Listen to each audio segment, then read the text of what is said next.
江雪宁，如果今日你来找我是为了这件事，那我可以马上告诉你我的答案。我不答应，你走不了。先生志向高远，是天上云；学生浅薄短视，乃地下泥。燕雀谓之鸿鹄，夏虫不可语冰。凡俗之辈尽其一生，也不过只求安生二字。还请先生高抬贵手。高抬贵手啊！你惦记公主，挂心燕翎，牵系张遮，顾念游芳吟，他们需要你，你就可以什么都不顾，向他们奔赴而去。为何到我这里就只剩一句高抬贵手？时至今日，在你心里，我到底算什么？先生今日刚经历过大战，必定疲累，是我不好，不该现在来问这些，还是改日再说吧。你又想逃避？其实你什么都知道，对吗？你知道我的身份，你知道我身上背负的恨，你也知道我对你的心意。可你一直在装傻，一直不敢面对，是不是？难道是我这性情，我这目的，让你生厌、害怕、想逃？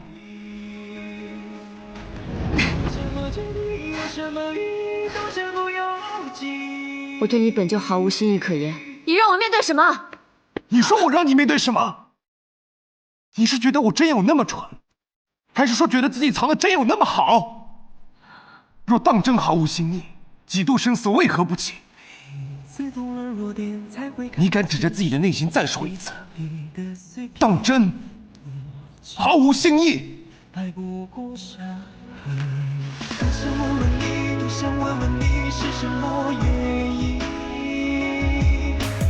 我们错过的那些情节里有没有真心？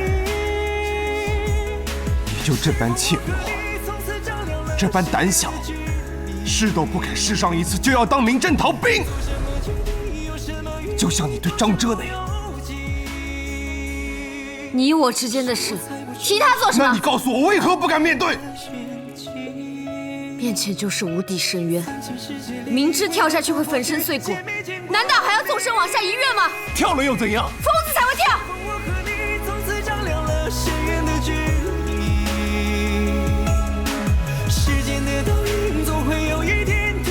你还没有明白，是吗？行。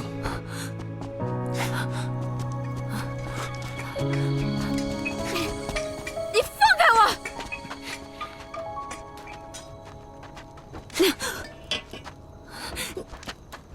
谢大人，您这是？都退下。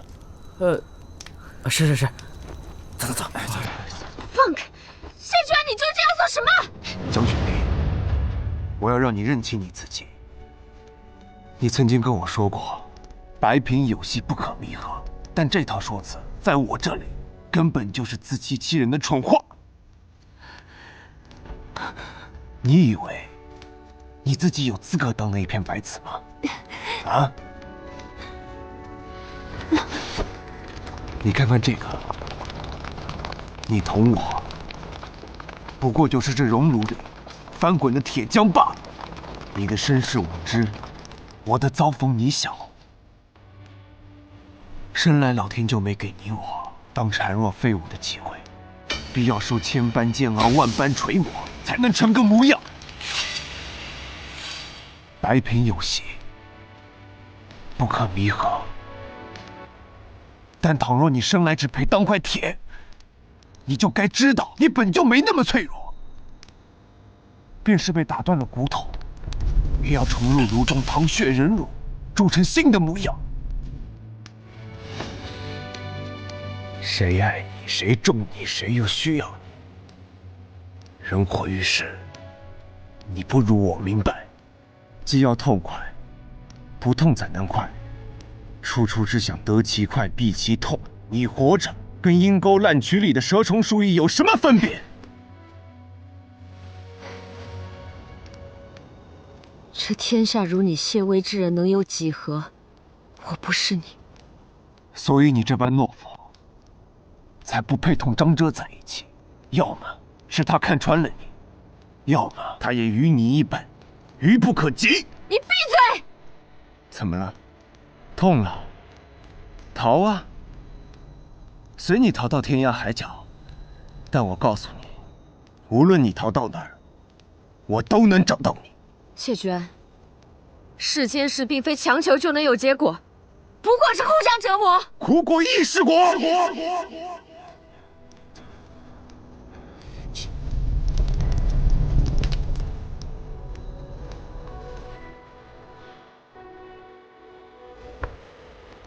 灵儿，你告诉我，你究竟在怕什么？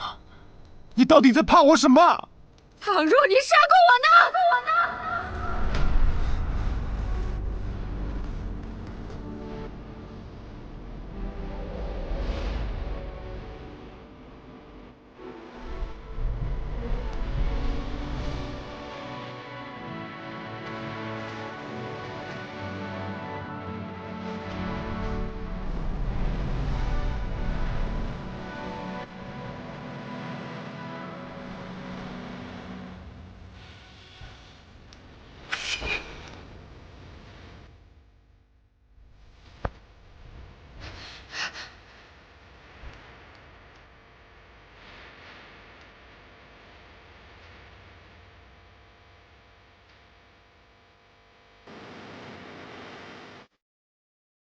来，杀我，杀我！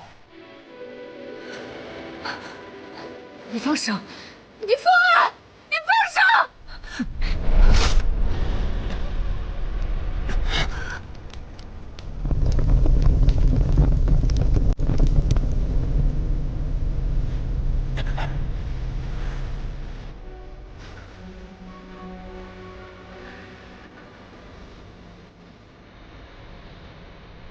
现在可以不怕我了吗？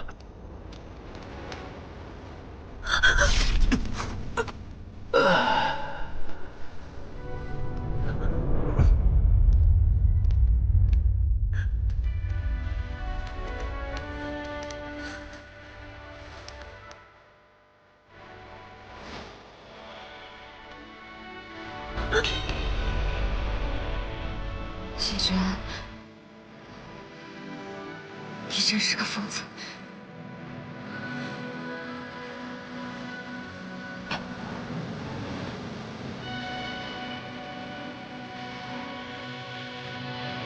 张姑娘，学长夫爷。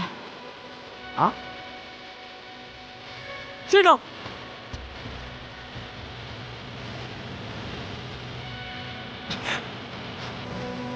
先生，你没事吧？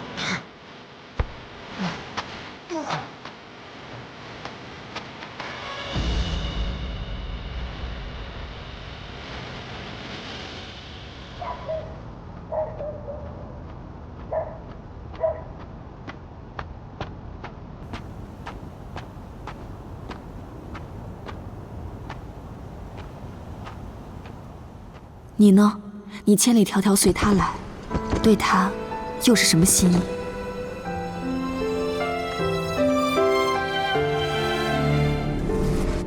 苦果亦是果。灵儿，你究竟在怕什么？你告诉我，你到底在怕我什么？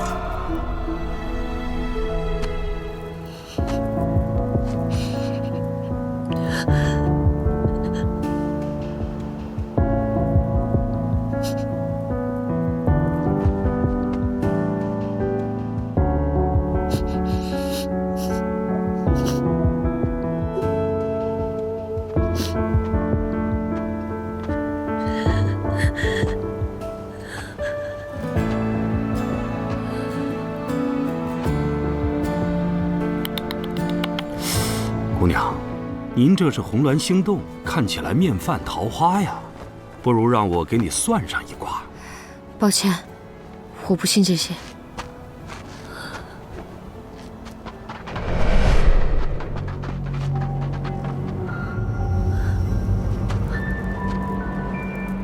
姑娘你不信，可是谢居安他信，他这离婚证或许欠缺的，正是姑娘你这味药。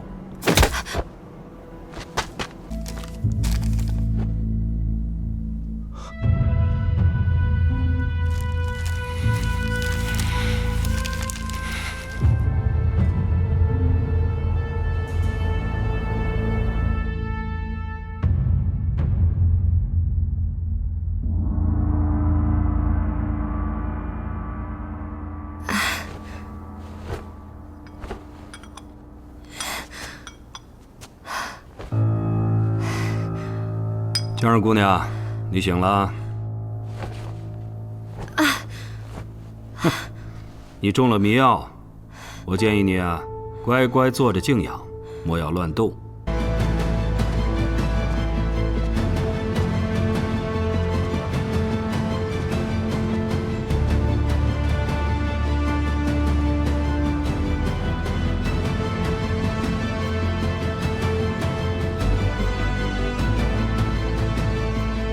来者何人？来者何人？督军在此，求见义父。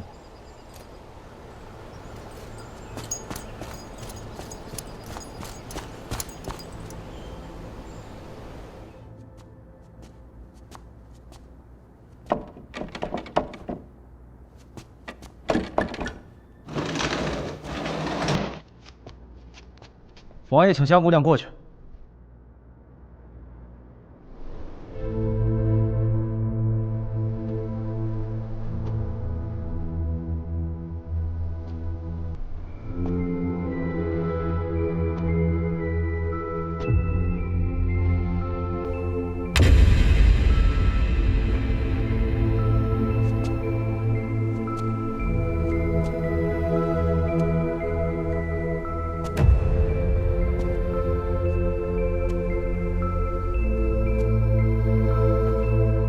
督军见过义父。看来你还真的很在乎这个小丫头。义父传唤，不敢不至。至于江雪宁，她曾经救过我一命，论情论理，都不该为我所牵连。但说到底，她不过是一个无关紧要的局外人罢了，没什么利用价值。哼，如今你在边关风生水起，势头正好，却为了一个没有什么利用价值、无关紧要的局外人涉险到此，然后又撇清关系，你不觉得有些欲盖弥彰吗？你是什么人，本王心里面清楚得很。既然敢一个人前来，必已想过本王会怎么对付你了。本王问你，宫宜城之死，是不是出自你的手笔？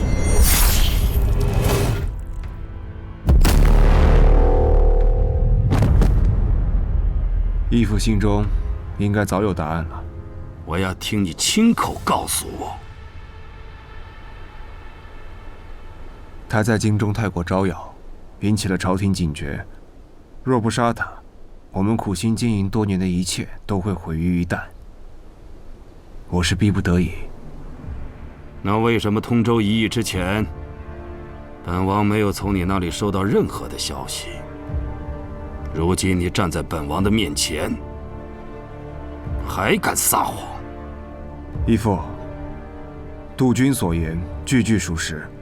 京中鱼龙混杂，想与金陵传信谈何容易？况且，督军前往通州，为的就是破坏朝廷的计划。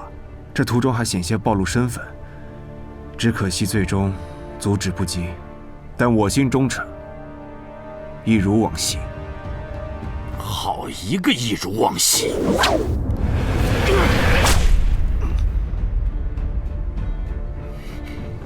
回想起来，当年你就是这般巧言令色，说服本王同意你去京城布局，却一步步脱离了本王的掌控。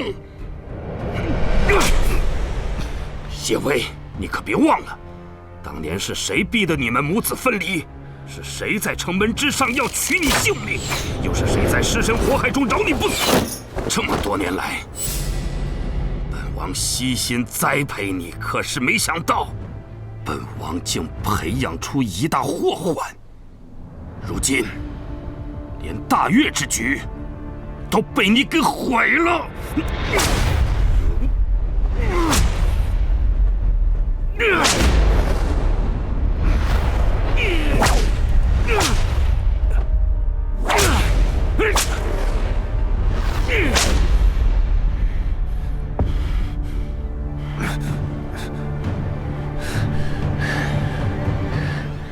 京城所为，只为金陵，绝无其瞒。大悦之事，我事先并不只是义父谋划，待到知晓，已是无力回天。是吗？好，那本王今天就让你说实话。住手！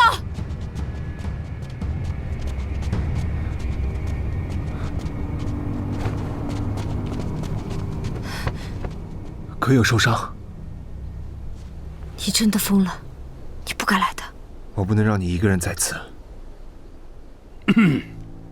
都说英雄难过美人关，但没想到啊，像你谢居安这样的人，也有舍命为红颜的时候。过往之事，是我之过错。义父若要责罚，冲我一人来。但你先放了他。那怎么能行呢？好不容易请来的女娃，怎么能说放就放呢？除非……你到底要我做什么？我想要什么，你心里最清楚。如今燕家军已经被你掌控，燕牧这样的人不会为本王所用，但你却可以。我要你说服燕牧一路南下，拿下京城。这是谋反！你不答应？他才受了刀伤，再经不起打了。他既然来了，便是心中有我。只要你答应不再伤害他，我可以帮你劝说他。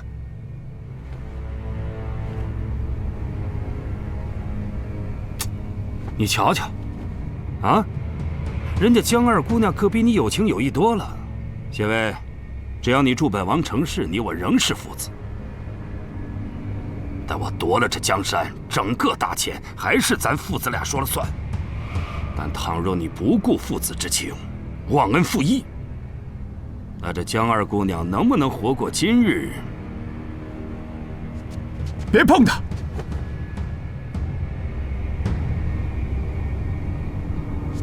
起来。好，我答应你。哈哈哈哈！好，好，你早就应该这样嘛。送督军先生还有江二姑娘回房，所需的物品全部备齐，不准有任何的怠慢。督军先生，这里你可以随意走动，没有人敢阻拦你。江二姑娘，你呢，就在房里乖乖的休息，切莫乱动。是。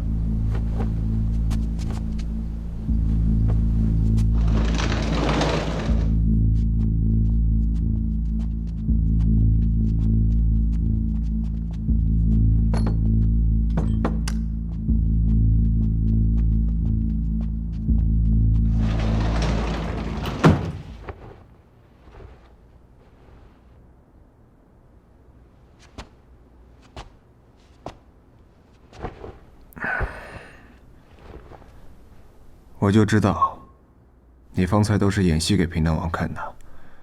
就你这性子，根本不会下跪求饶。明知道不能硬碰硬，难道要讨打吗？把衣服脱了。上药，谁知道还要在这龙潭虎穴待多久？带着伤总是不便。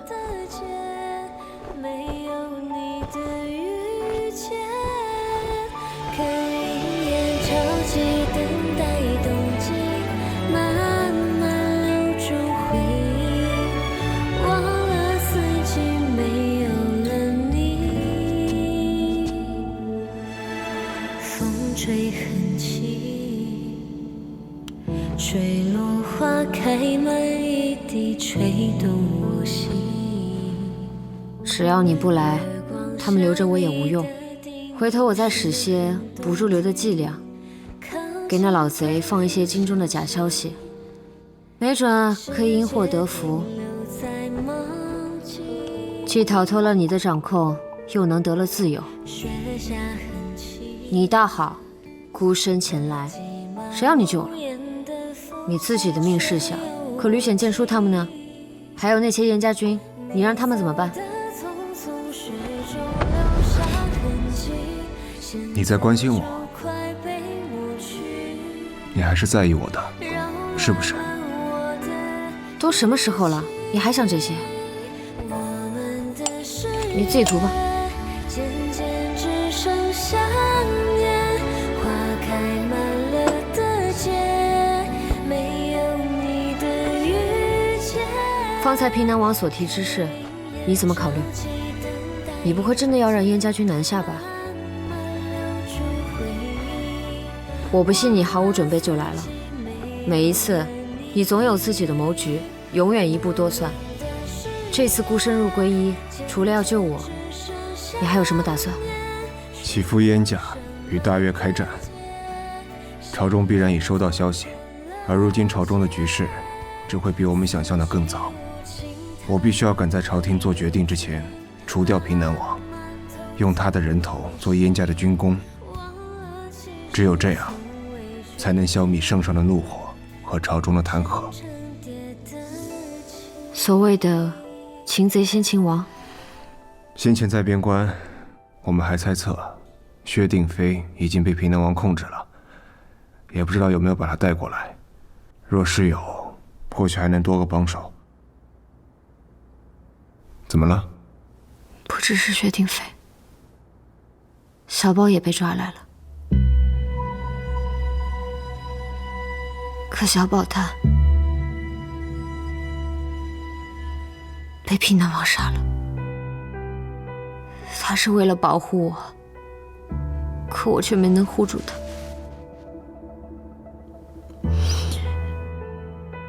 他的仇，我会替他报，一定会。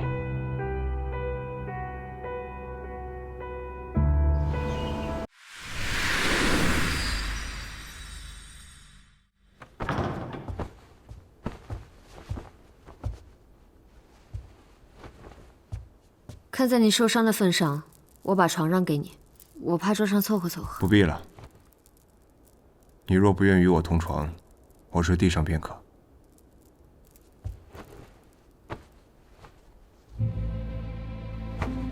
哎，你做什么？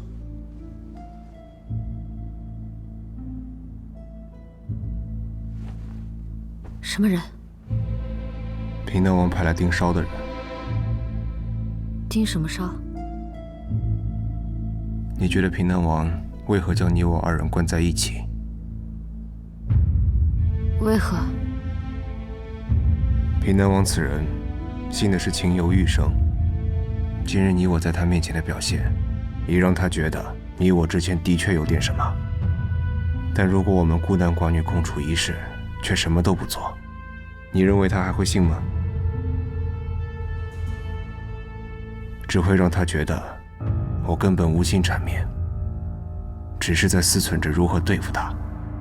这样子只会提高他的警惕。所以呢？宁儿，演个戏吧。演什么？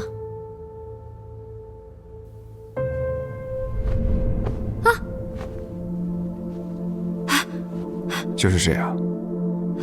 你相信我，只要他越相信我痴迷于你，越觉得可以拿捏我，你我就越安全。可现在已经是后半夜了，会不会不太好？要我帮你吗？不用你帮，我演还不行吗？你能不能把头转过去？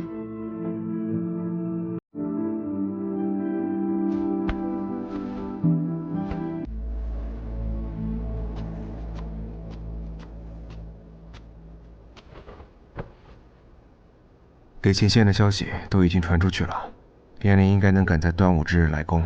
端午宴上，我会联合薛定妃一起行动。一旦打起来，场面必定混乱。到时候你找个地方一定藏好。如果不是听到烟铃或者刀琴剑术的声音，千万别出来，听见没有？可是庄内高手如云，倘若失败，怎会败？有我在呢。若只有我一个人安全离开，即便我回去了，剑叔他们肯定也不会放过我的。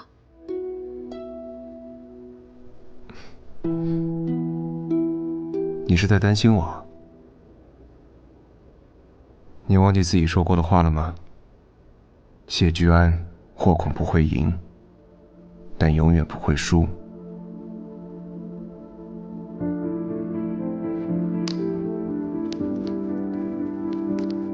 这个你拿着。你把刀给我了，你怎么办？我自有应对方法，利刃在手，总好过两手空空。万一有点什么，能用来防身。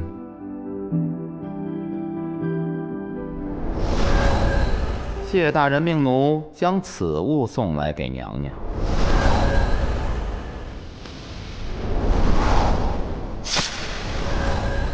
灵儿，怎么了？是我误会他了吗？为什么？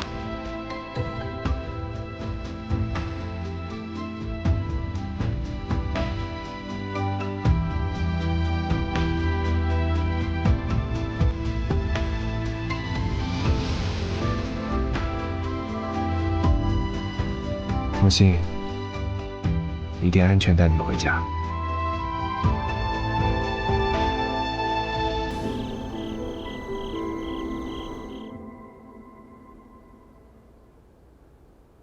你睡了吗？怎么了？那天我说你曾杀过我，你为什么没有向我问个究竟呢？因为我不想知道。有秘密于我而言，并无妨碍。有些事问得太清楚，未必就好。你可真聪明。那你想说吗？我也不想。那便不说。可我做不到像你一样清醒干脆。其实，我有个问题一直想要问你。什么？当年上京之时，你怀疑我知道了你的秘密，有没有一瞬间曾想杀我灭口？没有。可你不是说过，不能让别人知道你的弱点？你这样杀伐决断之人，为何却不想杀我？因为你救过我。我知道你可能不信，可天地烘炉，众生鱼肉。我杀过，也利用和算计过太多的人，但是唯独你，是唯一一个在生死关头没有抛下我的人。我一刻都没有忘记过，我不想对你亏欠，说了会还你，我就一定不会食言。谢居安，倘若端午宴上你真的死了，我也不会掉泪。我知道。所以你不能死。你这样的坏人，就该好好活着。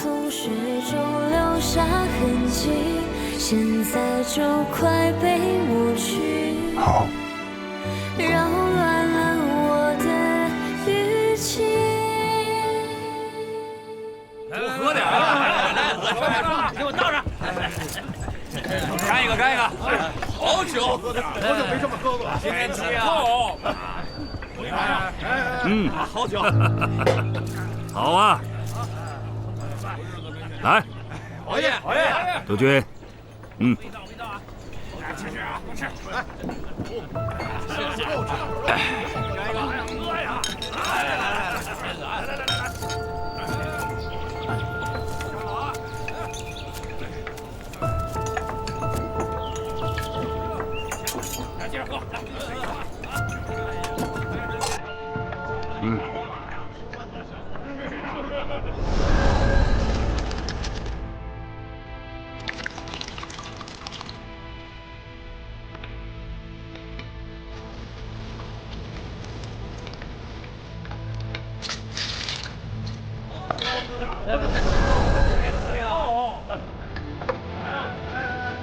行。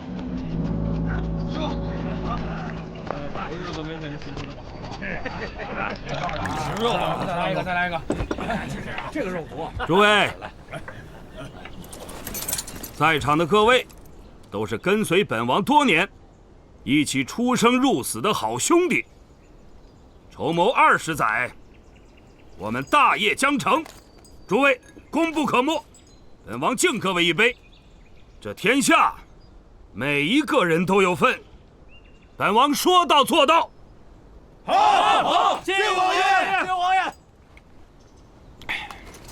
义父果然是性情中人，我等能追随义父成就大业，实属三生有幸。这一杯，我先干为敬。哈哈哈！好，大家一起干了，来！来，干！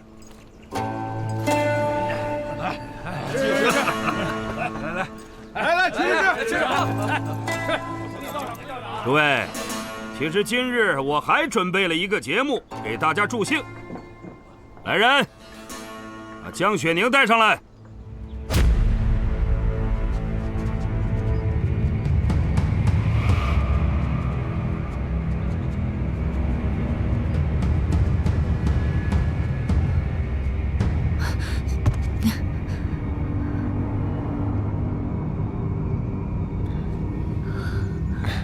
义父，今日不是与兄弟们庆功吗？为何把他带来？本王已经查明，当日通州之变，就是因为江雪宁向燕家军通风报信，才令我们的计划失败，痛失了3员大将。本王今日要杀了他祭旗！杀了他！义父，我知义父为冯将军之死痛心疾首，但江雪宁毕竟是一介闺阁女子，她有什么能力去破坏通州之事？这其中一定有什么误会，还请义父不要伤及无辜。王爷想做的事，我都让协卫帮你做了。如今燕家军就要杀到京城，这天下眼看便是你的，我怎么着也算有功。如今您却要对我发难，是要过河拆桥吗？我可没有说过不杀你。之前留着你，是想让杜君安心替我办事。如今大局已定，当然要找你清算了。杜君，当日通州一事，这江雪宁身在其中是事实，本王又不是升堂审案，为什么非得等到证据齐全才能处置他？他是我的人，义父动他，让我日后如何效忠？杜君，你可是成大事的人，为了区区一个女子，你知道吗？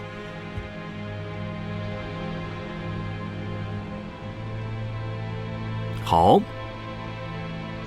哼，她是你的女人，你又立了大功，那本王就给你个面子，用你的功来抵她的过。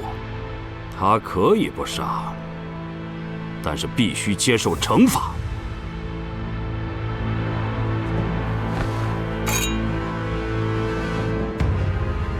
这样吧，你就亲自毁了他一只手，跟他断绝关系，从此以后任他自生自灭。这通州之事便就此接过，你我2人还是情同父子一般。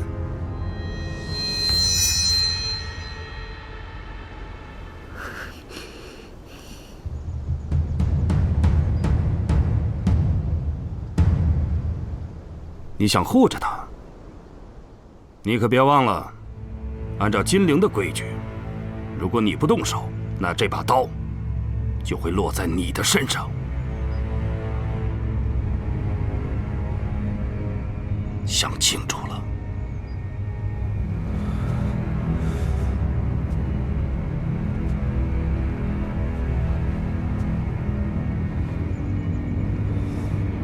其实你的过往所为，本王心知肚明。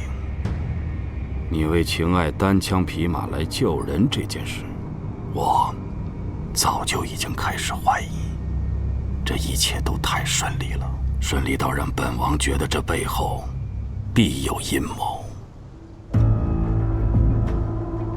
知道我为什么一定要处置他吗？我就是要警告你，不要动别的心思。你们的命全在本王的掌控之中，生死全由我。杜鹃，本王念你一时糊涂，毁了他的手，让本王相信你仍与我一条心，父子之情20载，你我仍可入主京城，共享那荣华富贵。杜鹃，证明给我看你的忠心。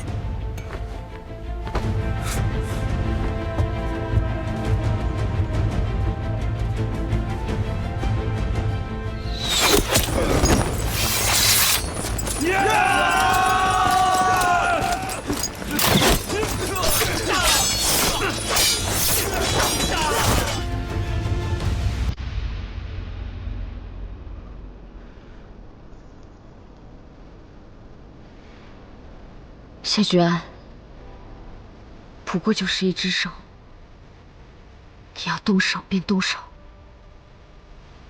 昔日圣经，你在大雪天中救过我一命，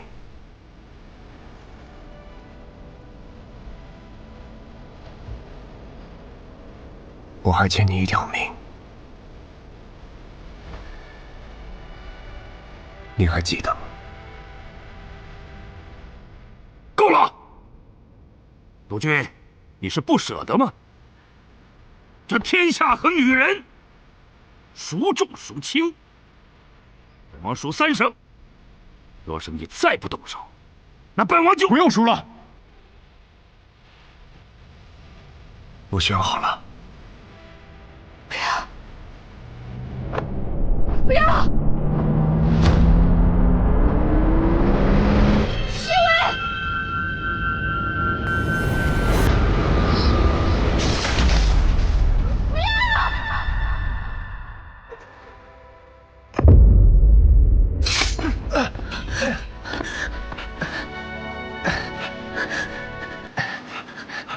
谢绝安，你不能这样，我还不起。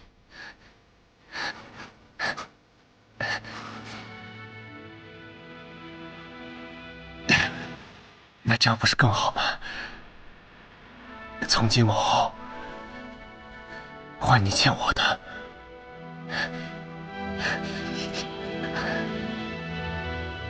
谢薇，你竟然为了一个女人毁了自己的手，难道她比你执着多年的情还重要吗？别说是情，天下、仇怨，这世间的一切，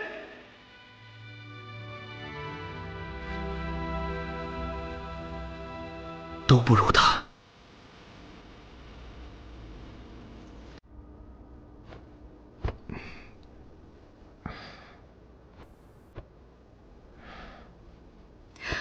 你终于醒了。我睡了多久？1天1夜。你为何不回去休息啊？我自是要在这守着的。谢少是忠肝义胆，国之栋梁。你要是出了什么事，我可赔不起。你别动。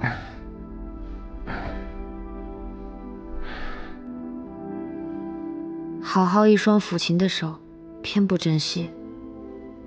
为了我，不值得。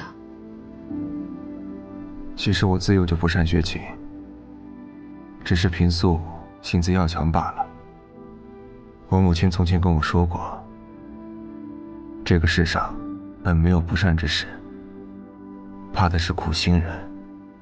所以这20年如一日，我都不曾回琴，到现在也算是堪堪有所成吧。不过你不必自责，我这人平生不腐，就一梳子，学琴也不过是其中之一罢了。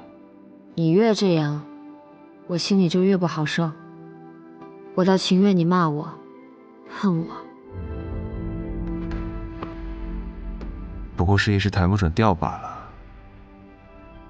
再说了，本就是个放不下的执念，放下了也好。谢觉安，往后换我来弹琴给你听，好不好？你弹琴？你弹的琴怎么听？而且新曲都不会几首。那你便每日教我一曲，总有一日你能满意的。好，不能反悔。不反悔。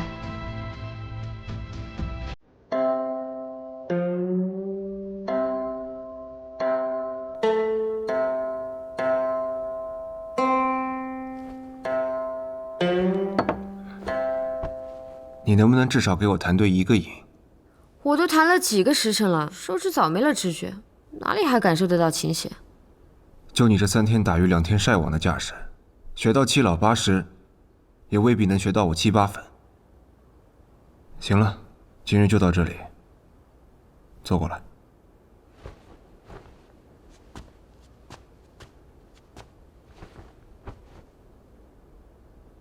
还疼吗？本来是不疼了，听了你的琴音，我怕是要废在床上了。现在，你已经彻彻底底的了解我，我所有的伪装跟面具，都在你面前撕碎了。怎么样，还怕我吗？我只知道，如今认识的是眼前的谢觉安，至于其他是是非非、真真假假，都不过是前尘。往事既难改，那便看以后。当真这么想？那接下来你准备如何做？平南王死前之言我也听到了，只怕京中早已是杀机暗伏。剿灭平南王的战报已经递交，朝廷一时半会儿还不会动燕家军，但这毕竟不是长久之计，迟早要回京的。其实我有个问题一直想问你，你会反吗？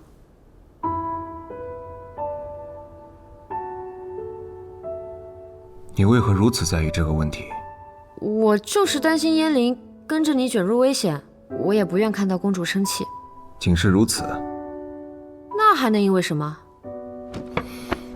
去哪儿？我约了薛定妃，去看一个人。他喜欢吃绿豆糕，替我带点给他。嗯。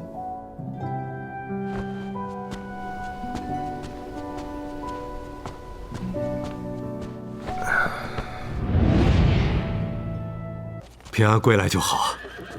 哎，我看看，觉安伤势如何？可大好了？侯爷放心，我已无碍。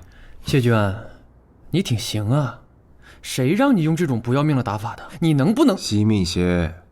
知道了。雪宁，你也受苦了。当日是我没有好好保护你。侯爷千万别这么说，是雪宁受恩，还要多谢燕家军相救呢。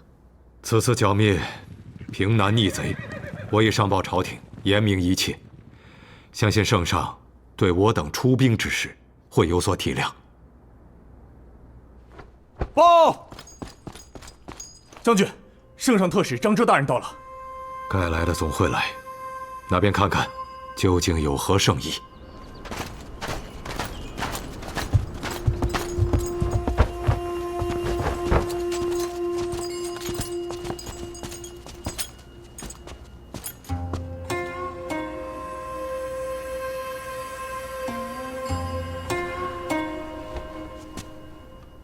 张大人从京城而来，谢某有事，有失远迎，还望见谅。朝廷有命，在下只是来游说的罢了。谢煞是严重了，还请诸位听旨。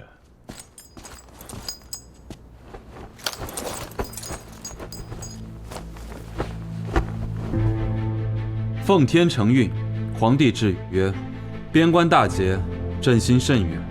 念燕氏父子，燕家军平乱有功。特命张遮代朕嘉奖，犒赏3军。太子少师谢威运筹帷幄，亦有大功。待回京后，另有封赏。谢圣上长温。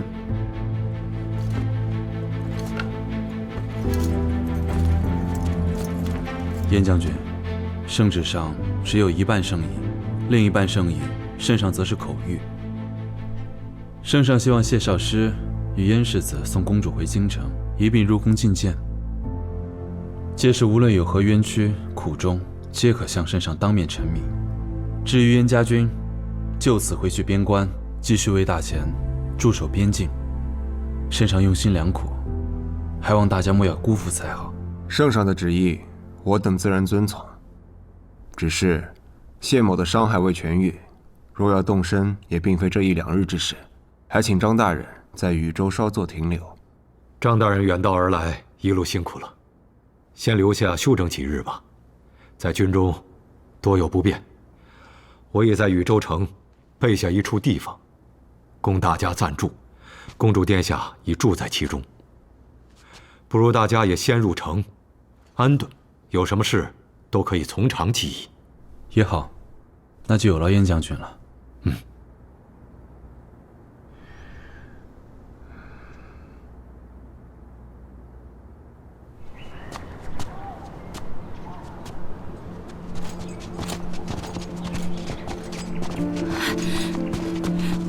宁宁，殿下，宁宁，殿下，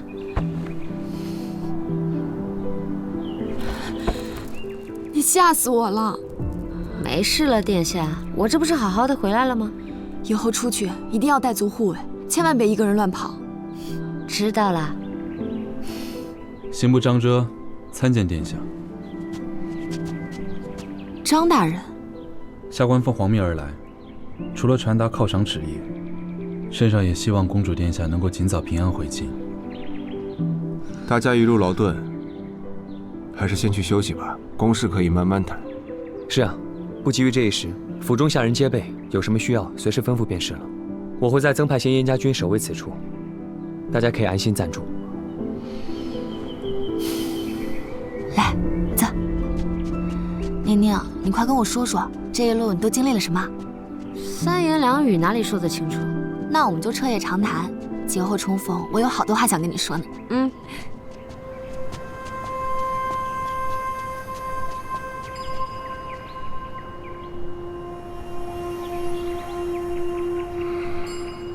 皈依一役，竟如此惊险。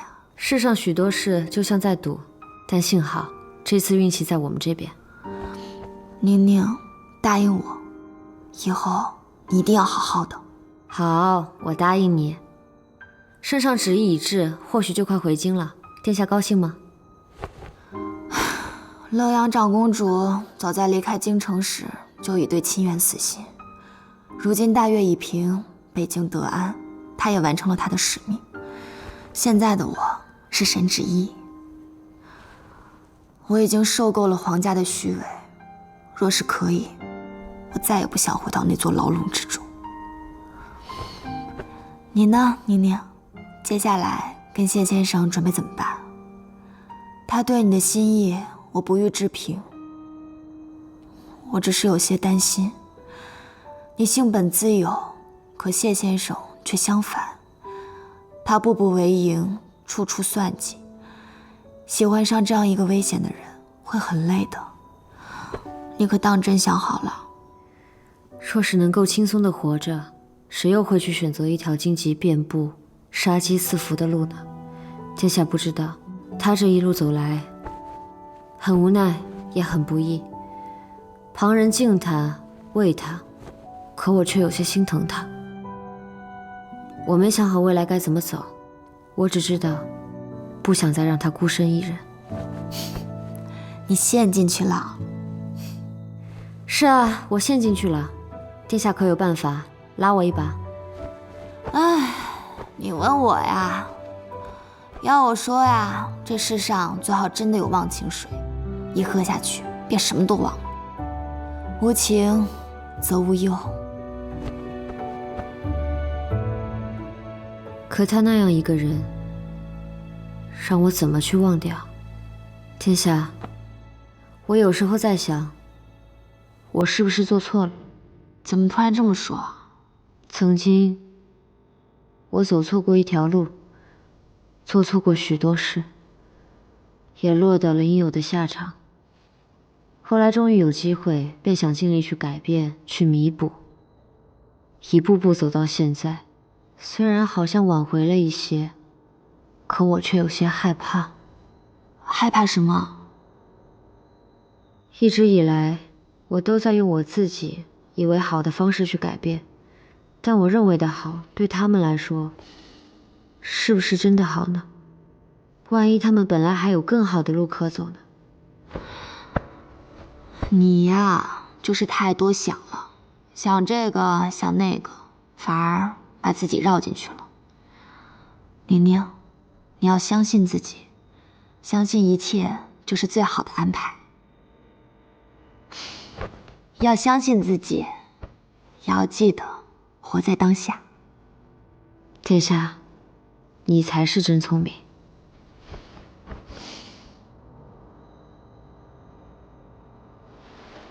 你说这圣旨到底是几个意思啊？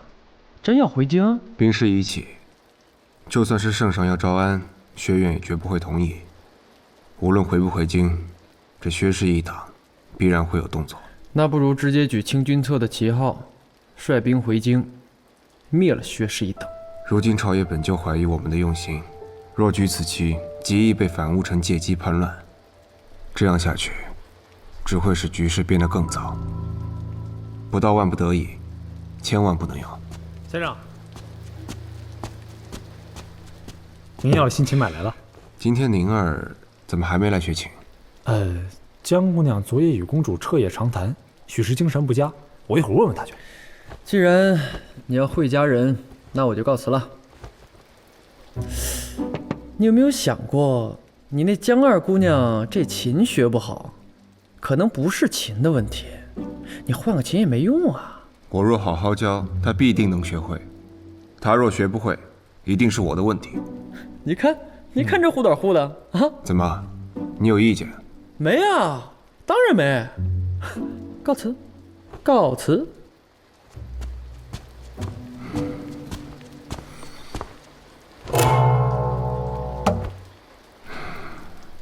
到底是买来的琴，不如自己制的用着好。不过还算是能用。等往后闲了，我得为宁儿酌上一把。是。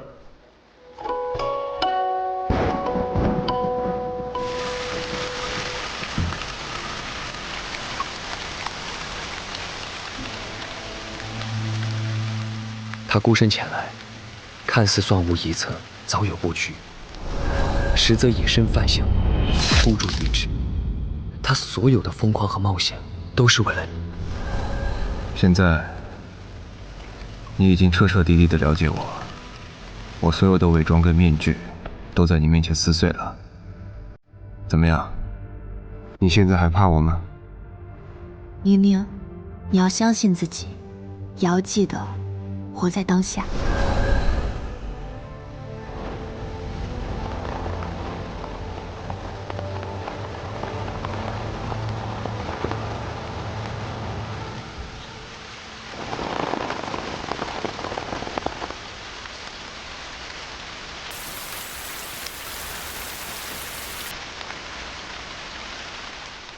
当日一别。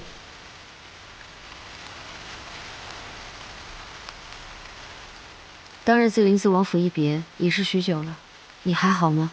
一切如常，不必挂心。那日我那些话，初时不解，后来便渐渐想明白了，那字字句句看似决绝，实则都是为我好。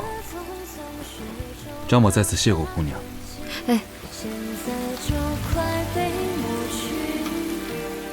那时雪宁深陷流言风波，也多亏了张大人不计前嫌，查明真相，在朝堂上仗义直言，一直还未谢过大人。正好趁今日，多谢张大人。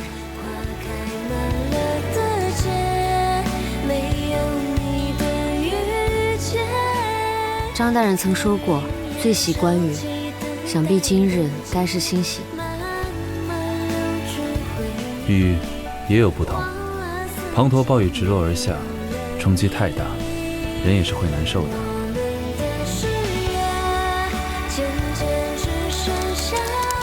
而这种雨便刚刚好，遇事泛涟漪，行过成点缀，就像人生中的小波折，经历过便自会明白。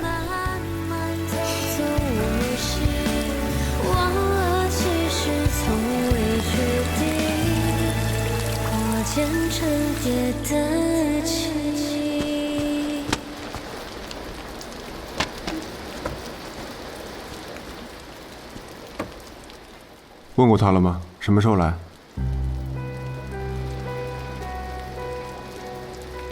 他去找他了。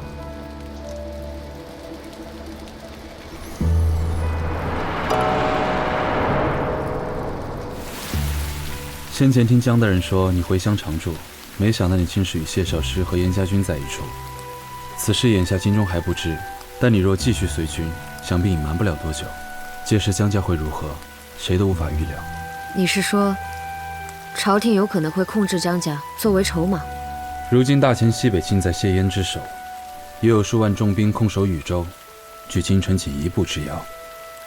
于朝廷而言，无疑是头悬利剑。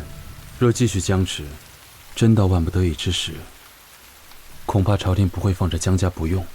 多谢张大人替江家考虑，可我也要多问一句：如今圣上究竟是何打算？所谓的犒赏三军，怎么听都像一个幌子。难道圣上是想让他们回朝后再加以清算？圣心难测，况且还有薛氏一党的压力在。可若非燕家军，何来边关太平？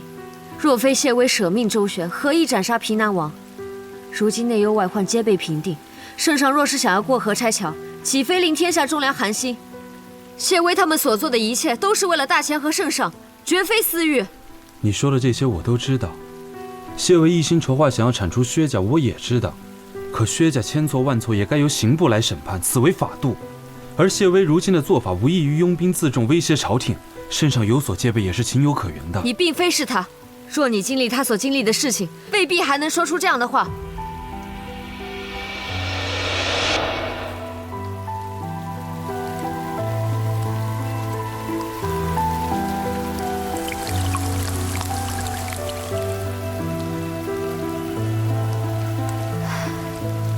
抱歉，你也是为了我好，我本不该迁怒于你的。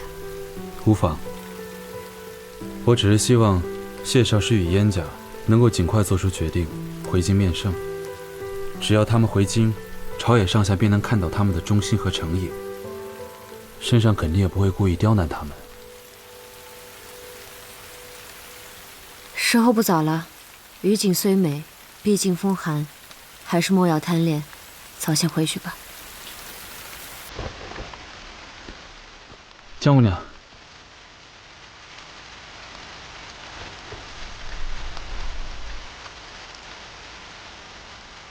我有一事想要问你。如果那日我的母亲没有出事，你还会选择放手吗？时过境迁，各有忌讳，既已往前走，便已没有如果了。过往种种，因我旧日执念而起，终是我亏欠张大人，愿您定当尽力弥补偿还。可唯独情之一事，无可回头。你如今情之所向，可是谢少师？是，我主意于他。雪下痕迹，寂寥无言的缝隙，却又不停。你走的匆匆，雪中留下痕迹，现在就快被抹去，扰乱了我的语气。